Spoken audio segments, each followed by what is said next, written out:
Hola, buenos días, ¿cómo están? Bueno, espero que estén muy bien. En la clase de hoy hablaremos sobre el discurso educativo, ¿sí? Sobre el lenguaje, cómo influye el lenguaje bueno, en el discurso educativo y cuáles son las dimensiones, ¿sí? Que se van presentando. Bueno, para poder comenzar, el escritor Merieux, bueno, perdón por mi francés, Philippe Merieux es un escritor e investigador francés que nació en el año 1949 y es especialista de ciencias de la educación y, bueno, también de la pedagogía.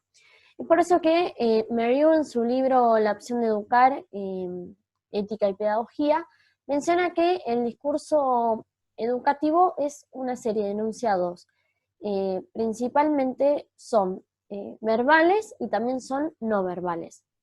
El discurso educativo comprende la comunicación recíproca, ¿sí? Que se produce entre emisores y receptores. Y de estas dos dinámicas que se producen, se va a desprender el lenguaje, ¿sí? Que este es como el factor mediador que el maestro utiliza, bueno, el lenguaje como el principal instrumento intelectual, ¿sí? El Merieux lo denomina así. A pesar, bueno, de que la mayoría de los aprendizajes se dan en el campo lingüístico, el maestro actual es huérfano de esta destreza, ¿sí? Y ¿por qué? Menciono esto porque Paulo Freire admite este aspecto y nos pareció importante poder extraer una frase del libro La educación como práctica de la libertad, que menciona y dice, ahí lo pueden ver en el Power, que dice, generalmente cuando se critica nuestra educación, nuestro apego a la palabra hueca, a la verbosidad, se dice que su pecado es ser teórica. Se identifica así, absurdamente, teoría con verbosidad. Y continúa. Es verbosidad, es palabrería, es sonora, es asistencialista, no comunica, hace comunicados que son bien diferentes. Bien, para liberarnos de las definiciones, ¿sí?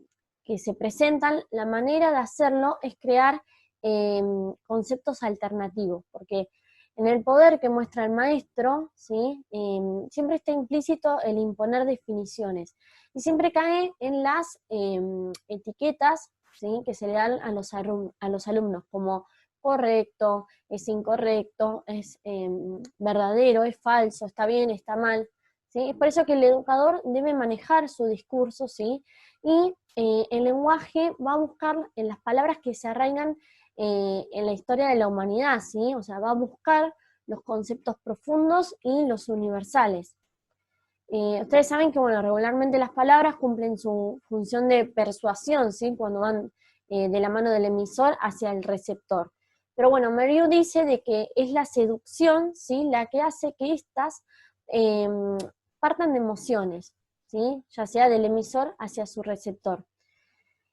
Las palabras son, las palabras que se dicen, ¿no? Son las semillas de nuestra herencia cultural, ¿sí? Por eso digo que la literatura es la memoria de la humanidad, que refleja la necesidad de trascendencia de los pueblos y también los profesores tenemos la obligación de buscar la literatura de calidad para nuestros alumnos, ¿sí? Pero por ejemplo, no sé, tenemos el texto de Enemigos de la Educación, donde todo se ve como un producto determinado y terminado también, ¿sí? Donde solo hay una manera de aprender. Ustedes deben conocer el antiguo refrán que dice, el niño entra en la escuela como un signo de interrogación y sale de ella como un punto. Cuando en realidad el niño tiene que salir de ella con un montón de interrogantes, ¿sí? No como un punto. Bien, según Merieux, la verbalización en el aula juega un papel motor porque hace pensar, ¿sí?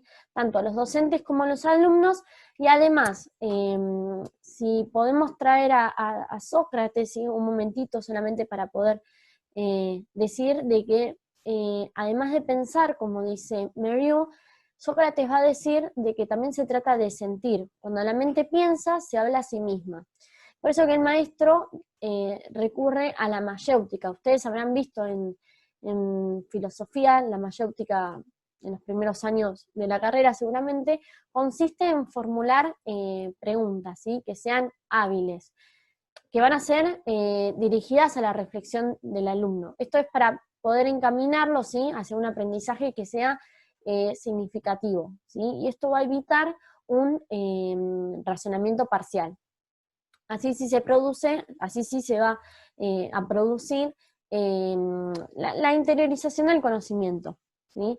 Va a haber momentos en que sea necesario devolver la pregunta a los estudiantes también, ¿sí? No sé, a ver, respóndanse ustedes mismos también, para poder generar este aprendizaje. También sería bueno que se problematicen situaciones para dar una significación a las expresiones en donde el lenguaje y el pensamiento sean concretamente asociados. Por eso siempre es importante la necesidad de un dominio oral, tanto oral como también escrito, ¿sí? Bien, Merrill dice que recurrir a la sanción es un instrumento de homogenización, ¿sí? Es moldear y amastrar a los educandos, y es cortarlos con la misma tijera. Si bien él dice de que no está mal la sanción, pero sí está mal que sea tan recurrente, ¿sí? Porque un alumno motivado no va a necesitar esta sanción constantemente. Por eso, bueno, es fundamental en el discurso educativo conocer sus dimensionalidades, ¿sí?, para poder obtener una percepción y para poder identificar cada una de las áreas de la actuación del docente. El discurso educativo están divididas en 5 dimensiones, ¿sí?, distintas. Son la dimensión instructiva, la dimensión afectiva, la dimensión motivacional, dimensión social y la dimensión ética. Bien. La dimensión instructiva se refiere a la formación académica, ¿sí?, que son las asignaturas y los contenidos. Tradicionalmente la instrucción siempre jugó un papel primordial, ¿sí? Se descuidaron los otros componentes discursivos. La dimensión instructiva posee un carácter expositivo, en el que predomina la objetividad. Sus construcciones gramaticales son complejas, con un lenguaje riguroso pero claro. Promueve la función representativa del lenguaje y Paulo Freire ve la misión del maestro como coordinador que busca la participación y el interés para desvelar aquello que produce enriquecimiento mutuo, ¿sí?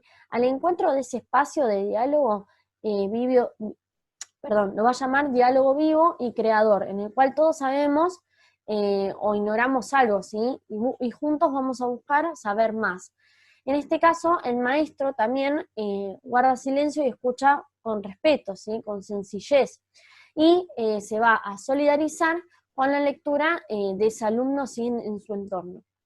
Por otro lado, el educando es ese ser imperfecto, ¿sí?, y maravilloso, ¿sí?, a la vez que habilita en cada uno de nosotros, aunque creemos también saberlo todo, ya que por nuestra experiencia, ¿sí?, se va a hablar de educabilidad, como dice Merrill, como lo define él, porque todos podemos perfeccionarnos, ¿sí?, no para ser infalibles, sino para poder emanciparnos, ¿sí? Estamos insertos en una creación, ¿sí?, porque estamos en el mundo y no sino con el mundo, ¿sí? Él asegura Freire que, a diferencia del animal que se acomoda y se adapta a su entorno, el hombre se integra para convertirse en un sujeto consciente y activo, ¿sí? Esta conciencia transitiva que entiende el estado ideal del educando en la etapa más elevada de la evolución, ¿sí?, de la conciencia, porque es crítica, participativa, es democrática, y muchas veces es radical y rebelde, ¿sí?, porque obedece a causas reales y no a causas que son míticas, ¿sí?, por lo tanto va a ser un ser libre, ¿sí? Atiende al presente incorporando el pasado para proyectarse al futuro, ¿sí? Merrill se refiere al educando como con un profundo respeto, ¿sí?, como el otro, ¿sí?, y ese otro posee la curiosidad, ¿sí?, como una fuente inagotable de descubrimientos, porque además, como lo entiende Freire, frente a una sociedad dinámica en transición, no admitimos una educación que lleve al hombre a posiciones quietas, ¿sí?, sino que aquellas que lo lleven a la verdad en común. Esto es oyendo, preguntando, investigando, ¿sí? Así el alumno se educa, estando dominado por la duda, ¿sí? Que se pueda expresar sin temor a ningún ridículo y sin la expresión de criterios impuestos. La segunda dimensión, la dimensión afectiva, así como la anterior, ¿sí? Así como la anterior dimensión, posee la mayor preponderancia, ¿sí? La afectiva fue un poco limitada, ¿sí? Este espacio se maneja a través del diálogo, ¿sí? El lenguaje personal, que expresa el estado de ánimo, por lo tanto es subjetiva y carece de homogeneidad. Esta dimensión hace valoraciones positivas, mucho más que críticas o negativas, ¿sí? Incluye también la comunicación no verbal, como el contacto visual, el acto visual, los gestos, la sonrisa, ¿sí? Para así poder tener una mayor proximidad física, ¿sí? Con el alumno. Bien, lamentablemente, bueno, no se ha dado al afectivo el espacio predominante que requiere satisfacer la importante misión a la que se está llamando, ¿no? Únicamente se presta atención a esto cuando los problemas personales comienzan a afectar el rendimiento escolar, ¿sí? Se toman estas medidas resolutivas y no tantos de carácter preventivo, ¿sí? Parece que se acuerdan de las problemáticas que puede tener un niño cuando le va mal en el colegio y no antes. Bien, la tercera dimensión es la motivacional, ¿sí? Es aquella dimensión de carácter, es aquella dimensión que quiere captar la mayor atención, ¿sí? Entusiasmo. Se caracteriza por presentar contenidos nuevos, ¿sí? A través de exposiciones, conversaciones entre alumnos, ¿sí? Dentro de un contexto dinámico, sí, que puede ser artístico, animado, sí, se pueden utilizar ejemplos, se traen temas actuales y que le generen interés al alumno, ¿sí? Bien, la dimensión social se llama así a la interacción, ¿sí? A través de debates que generen la reflexión crítica de la realidad, la apreciación de lo cultural, ¿sí? Se plantea frecuentemente la justicia y la solidaridad, ¿sí? Se recurre al léxico político que suele involucrar cargas ideológicas, ¿sí? El método de Paulo Freire, por ejemplo, afirma que la educación es un acto de amor, por tanto, es un acto de valor, ¿sí? Y es así que quien educa debe enfrentarse consigo mismo, debe encarar su realidad humana, ¿sí? Su pasado, su historia, no que sea a modo de autocrítica, sino de aceptación, y por vocación también entregarlo todo. Bien, este acto de valor no pretende dar al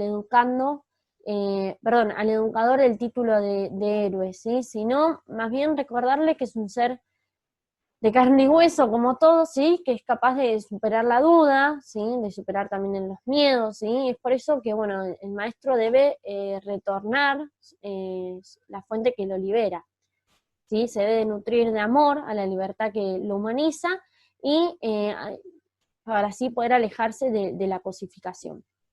Si el maestro se cree con el derecho a imponer sus ideas, hace imposible, ¿sí? La comunicación, porque esto va a generar violencia, ¿sí? Donde exista una división, donde exista un enfrentamiento, una opresión, ¿sí? El diálogo va a estar siempre ausente, porque, bueno, es incompatible, ¿sí?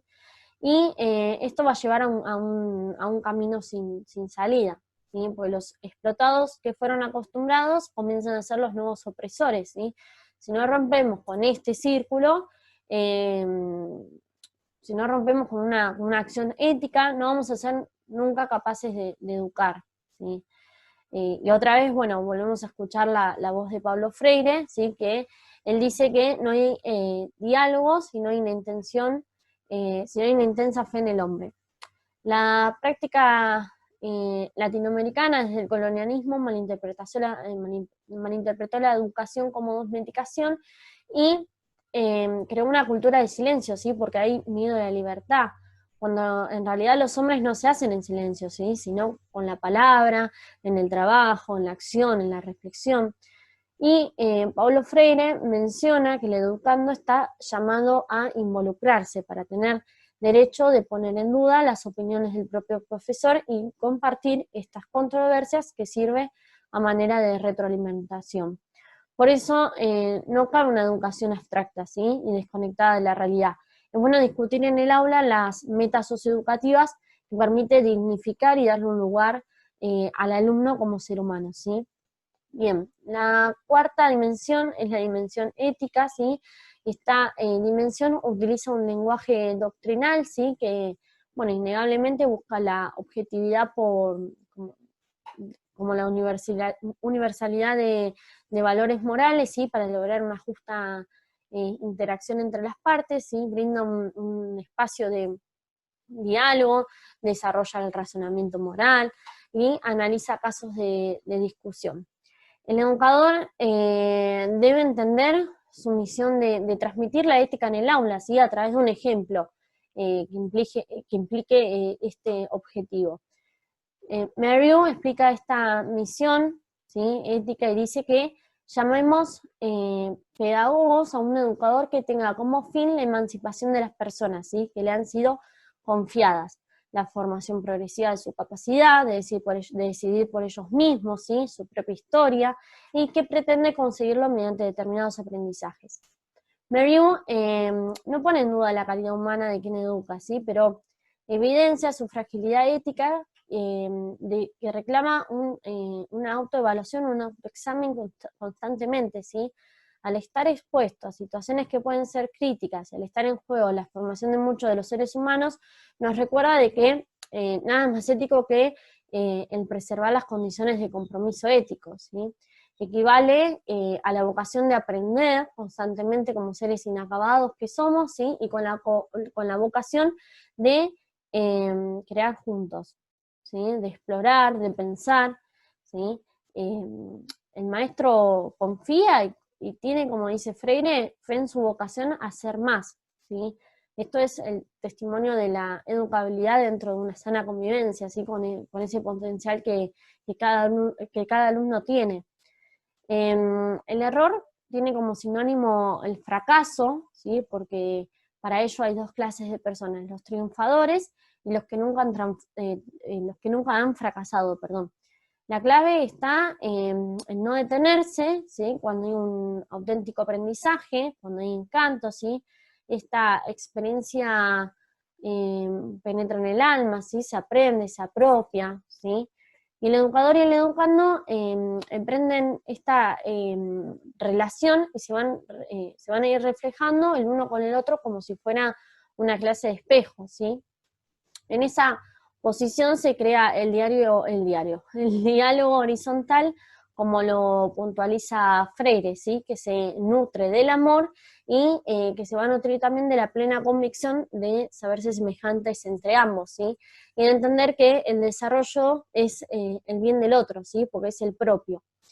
El diálogo se va a iniciar primero en pequeños grupos sociales, ¿sí? Como la escuela, la familia, ¿sí? Como ustedes conocieron, Pablo Freire creció en una escuela de diálogo, ¿sí? ¿Por qué? Porque él la llamó así a su hogar, porque su mamá era católica y su papá espiritista, ¿sí? Y entre ellos existió máximo respeto entre ellos, ¿sí? Es a través que por eso del diálogo se entabla una auténtica comunicación y una relación de empatía al reconocerse que ambos están en igualdad de condiciones. Dentro de, bueno, de la dimensión comunicativa, ¿sí? entre el educador y el educando, el amor destruye la relación de poder y el diálogo recurre a la palabra como el incondicional amigo. Bien.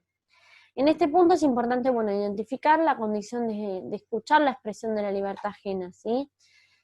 Para propiciar una educación que lo coloque en diálogo constante con el otro, ¿sí? Por ejemplo, leer, ¿sí? Es una tarea crítica, también es creadora, ¿sí? Es un diálogo entre el autor y el lector que produce el pensamiento reflexivo.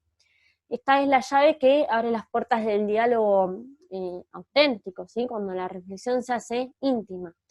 El diálogo va a brindar al alumno una formación progresiva, ética, ¿sí? Según Merrill, la ética no existe de entrada, ¿sí? Y es una exigencia muy difícil.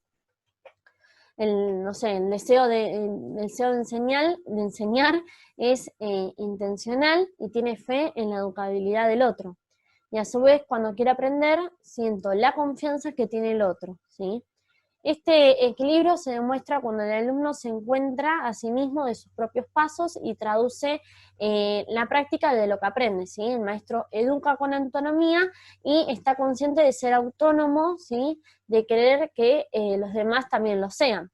Por eso es importante recalcar que el educando no puede depender de un tutor, ¿sí? Aunque ejerza una influencia positiva y haya crecido haya sido una fuerte relación con él, tal como si fuera una amistad, ¿sí? La mediación es aquello que reúne y aquello que separa también, ¿sí? El amor es independencia, autonomía y emancipación. El maestro es por eso que debe plenamente ser consciente de la llegada de sus alumnos, pero más de la partida, ¿sí? Porque va a estar llena de encuentros, de despedidas, ¿sí?